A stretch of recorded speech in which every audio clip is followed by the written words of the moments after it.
Welcome back. This is part 2 of our past simple series. In the last video, we covered the first 4 uses. Today we're going deeper with 3 more powerful uses to use the past simple, including describing emotions, past facts, and interrupted actions. If you haven't seen part 1 yet, check it out first and then come back here. Let's jump right in. Use 5. Past facts or generalizations.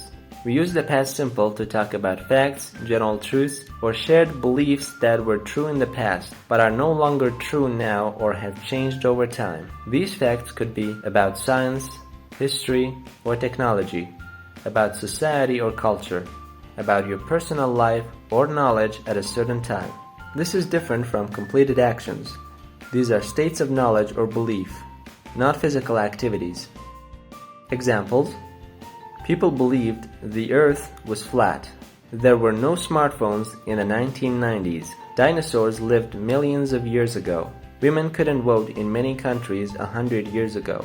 I thought the exam was next week, but I was wrong. These are all things that were true or believed to be true in the past, but not anymore. So why does this use matter? This use is great for talking about history, telling stories, reflecting on how things have changed, and correcting past beliefs. You'll hear it a lot in documentaries, news reports, and conversations that compare the past with the present. Use 6. Past emotions, states, or conditions. The past simple isn't only for actions. It's also used to describe how someone felt, what they thought, or what their situation was in the past. This includes emotions, happy, sad, scared, or excited, mental states, knew, believed, understood, or wanted, physical conditions, tired, hungry, sick, strong, position, had, relationships, or identity, was, were.